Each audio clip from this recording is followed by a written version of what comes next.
नमस्कार, मी साक्षी आणि येस मराठी न्यूजमध्ये आपलं स्वागत. पाहू त्याच्या ठळक घडामोडी. मी कोणाला खुश करण्यासाठी निकाल दिलेला नाही. सर्वोच्च न्यायालयात जाण्यासाठी सर्वांना मुभा. राहुल नार्वेकर यांची प्रतिक्रिया. पंतप्रधान आठवड्यातच पुन्हा महाराष्ट्र दौऱ्यावर. 19 जानेवारीला सोलापूरमध्ये येणार. राहुल गांधींची भारत जोडो न्याय यात्रा देशात एक चळवळ उभी करणार, पृथ्वीराज चव्हाण यांचा विश्वास. देशातील दारिद्र्य घटलं. 9 वर्षात 25 कोटी भारतीयांचं स्वराहणीमानाचा दर्जा सुधारला. 22 जानेवारीला 1 ट्रिलियन आर्थिक उलाढाल अपेक्षित. राम मंदिरामुळे व्यवसायाला चालना येणार. गिरणी कामगार व त्यांच्या वारसांना पात्रता निश्चितीसाठी म्हाडाकडून 15 फेब्रुवारीपर्यंत मुदतवाढ. आता पाहूया ठळक बातम्या विस्ताराने. दिंडोरी तालुक्यातील टिटवे या गावी खंडेराव महाराजांची यात्रा झाली. या यात्रेला पंचक्रोशीतील हजारोंच्या संख्येने भाविक जमा झाले होते. यात्रेप्रसंगी 12 गाड्या ओढण्याचा पारंपरिक कार्यक्रम पार पाडण्यात आला. तसेच या कार्यक्रमासाठी विधानसभा उपाध्यक्ष आजी माजी आमदार यांनी उपस्थिती लावली. मिरवणुकीच्या ढोल ताशाच्या तालावर गावातील युवकांनी विलोभनीय नृत्य केले. तसेच सायंकाळी गावाकडे पारंपरिक पद्धतीने होत असलेल्या तमाशाचे आयोजन केले होते. या तमाशासाठी देखील हजारो प्रेक्षक जमले होते. या यात्रेप्रसंगी गावातील सरपंच, उपसरपंच तसेच यात्रा कमिटी यांनीही कष्ट घेतले. 12 गाडी मानकरी रघुनाथ घडवजे, साहेबराव दुशिंग, सूरज राऊत, एकनाथ वटाणे, निवृत्ती पवार, शांताराम ढगे, शांताराम नवले, दत्तू धुळे, उत्तम वटाणे, धनराज वटाणे, पुंडलिक नामदेव नवले, नवनाथ श्रीराम नवले, पवन श्रीराम नवले, लक्ष्मण बागुल, संदीप नवले, रवींद्र नवरे, शिवाजी वटाणे, शुभम तिडके, रोशन तिडके, शिवाजी वटाणे, चेतन नवले, समस्त गावकरी मंडळी, टिटवे, तालुका दिंडोरी, जिल्हा नाशिक.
मलारी देवाचा बानुमाळा सणारी अखंडवरायाचा. मलारी देवाचा बानुमाळा सणारी अखंडवरायाचा. मलारी देवाचा बानुमाळा सणारी अखंडवरायाचा. मलारी देवाचा बानुमाळा सणारी अखंडवरायाचा. मलारी देवाचा बानुमाळा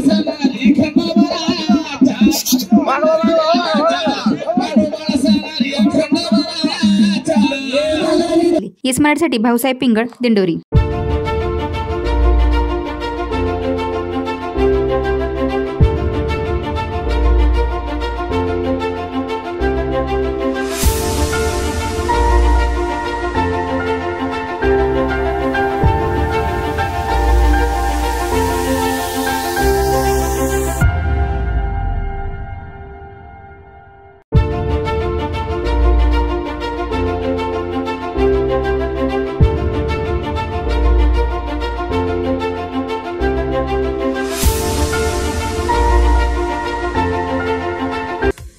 रामपालजी महाराज यांच्या सत्संगाचं आयोजन करण्यात आलं होतं.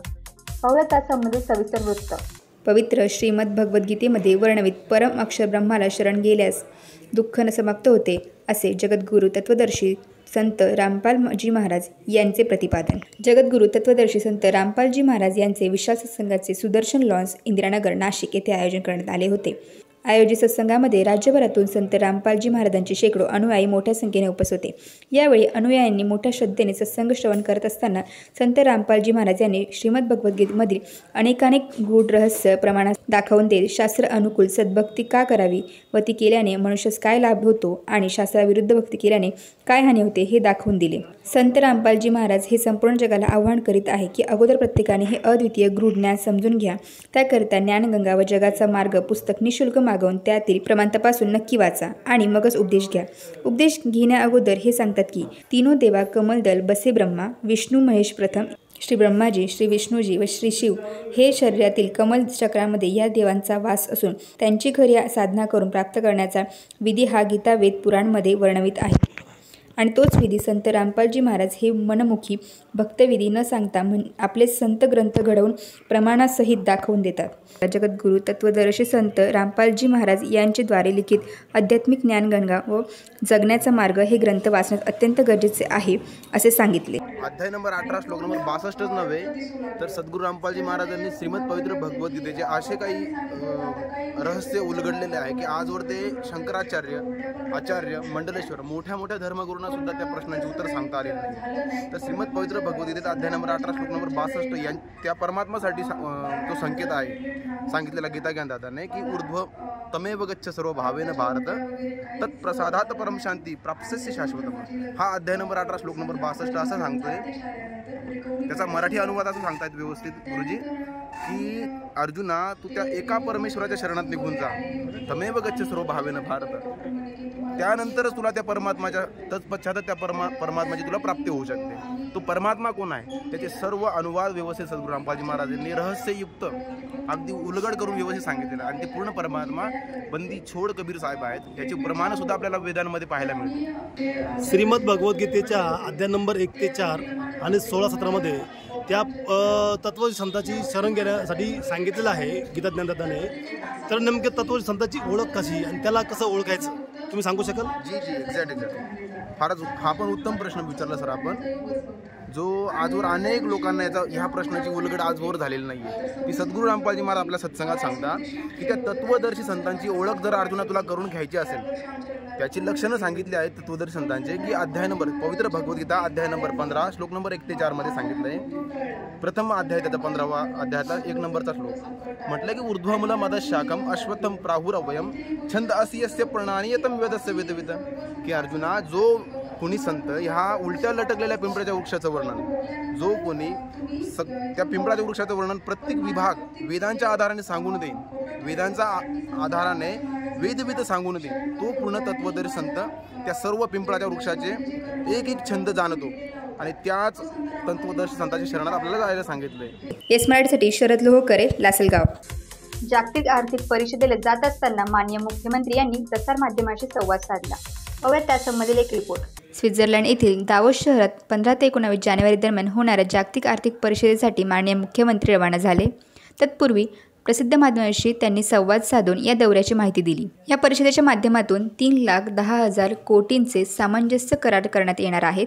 तसेच इतर देशांचे मंत्री तसेच मोठ्या कंपन्या आणि वित्तीय संस्थांची चर्चा करून राज्यात जास्तीत जास्त गुंतवणूक आणण्याचा पूर्ण प्रयत्न करू असे यावेळी बोलताना स्पष्ट केले. दावोस दौऱ्याबाबत विरोधकांनी केलेली टीका ही संपूर्णपणे निरर्थक असून या दौऱ्यात कुठलेही अनाठायी खर्च करण्यात आलेला नसून जो खर्च होईल त्यातील प्रत्येक रुपयांचा तपशील सर्वसामान्य लोकांपुढे आणला जाईल. यावेळी राज्य शासनाच्या दावोस दौऱ्याचा शिष्टमंडळातील सहकारी उपस्थित होते. 9 विभागाच्या वार्षिक कार्यक्रम आखणी संदर्भात उपमुख्यमंत्री अजित पवार यांच्या उपस्थितीत बैठक पार पडली. घेऊयात त्याचा एक आढावा. गृहनिर्माण, इतर मागास बहुजन कल्याण, मृदू व जलसंधारण वस्त्रोद्योग, उच्च व तंत्रशिक्षण, ग्रामविकास, पर्यटन, सार्वजनिक बांधकाम, अन्न व औषध प्रशासन विभाग अशा 9 विभागांच्या वार्षिक कार्यक्रम 2024-25 आखणीसंदर्भात राज्यस्तरीय आढावा माननीय उपमुख्यमंत्री अजित पवार यांनी आज घेतला। राजकीय प्रशासकीय विभागांनी वार्षिक कार्यक्रमाची आखणी करताना 25 वर्षानंतरच्या विकसित महाराष्ट्राचं चित्र डोळ्यासमोर ठेवून कार्यक्रम, योजना, उपक्रम प्रस्तावित करावे। योजनांसाठी निधीची मागणी करताना कालबद्ध योजना रद्द कराव्यात। पुढील 4 वर्षात महाराष्ट्राची अर्थव्यवस्था $1 ट्रिलियन करण्याच्या दृष्टीने महाराष्ट्र आर्थिक सल्लागार समितीनं सुचवलेल्या प्राधान्य क्रमांकानुसार नियोजन करावं, असे निर्देश विविध विभागांच्या वरिष्ठ अधिकाऱ्यांना दिले गेले। प्रशासकीय विभागाच्या माध्यमातून राज्यातील पायाभूत सुविधांचा विकास करताना उद्योग, रोजगार, स्वयंरोजगार, कौशल्य विकास, पर्यटन यासारख्या क्षेत्राचा विकासावर भर द्यावा। शासकीय इमारती 30 ते 40 वर्ष जुन्या झाल्यानंतर लगेच त्या पाडून नव्या बांधण्याबाबत लोकप्रतिनिधी, प्रशासकीय अधिकारी यांच्याकडून मागणी होते, असे निर्देश माननीय उपमुख्यमंत्री अजित पवार यांनी बैठकीत दिले।